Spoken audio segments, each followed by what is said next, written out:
ଓଡ଼ିଆ ଡାଲମା କରିବା ପାଇଁ ସାମଗ୍ରୀ ହେଲା ହରଡ଼ ଡାଲି, ମୁଗ ଡାଲି, କଖାରୁ, ବାଇଗଣ, ଝୁଡ଼ଙ୍ଗ, ଗାଜର, କଦଳୀ, ଆଳୁ, ଫୁଲକୋବି, ସାରୁ, ଅଦା ଲଙ୍କା ଛେଚା।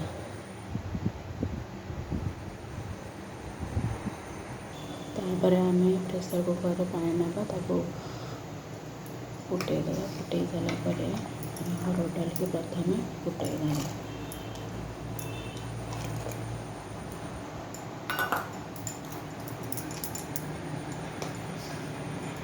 କିଛି ଲୁଣ,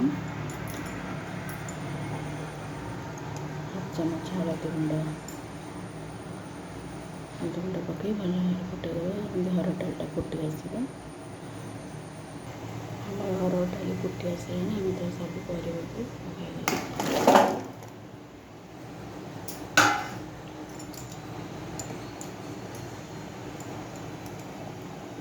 ମୁଗ ଡାଲିକି ପକାଇଦେବା।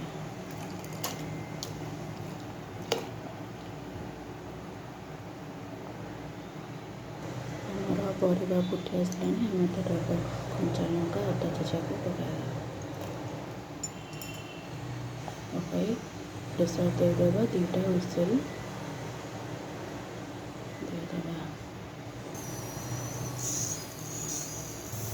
ଆମର ଏବେ ଡାଲମା ସିଝି ଯାଇଛି।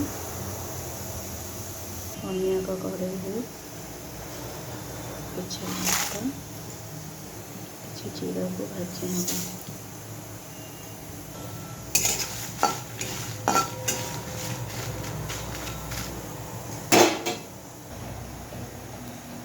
ତାପରେ ଆମେ ଗ୍ରାଇଣ୍ଡିଙ୍ଗ କରିନେବା।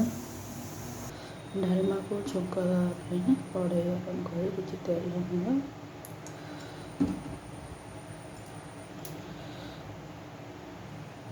ତେଲ ଗରମ ଆସିଲାଣି, ଜିରା, ଫୁଟଣ, ସୋରିଷ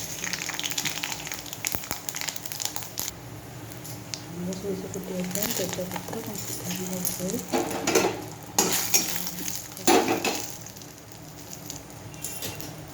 ଆମେ ଡାଲମା ସିଝାଇବା।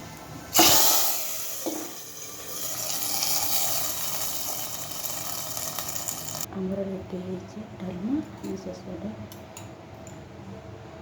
ଜିରା, ଲଙ୍କା ପକାଇବା।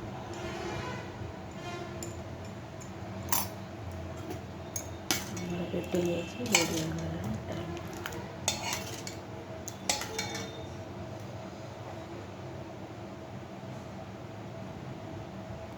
ଧନିଆ ପତ୍ର ଥିଲେ ବି ଆପଣ ପକାଇ ପାରିବେ ଶେଷରେ।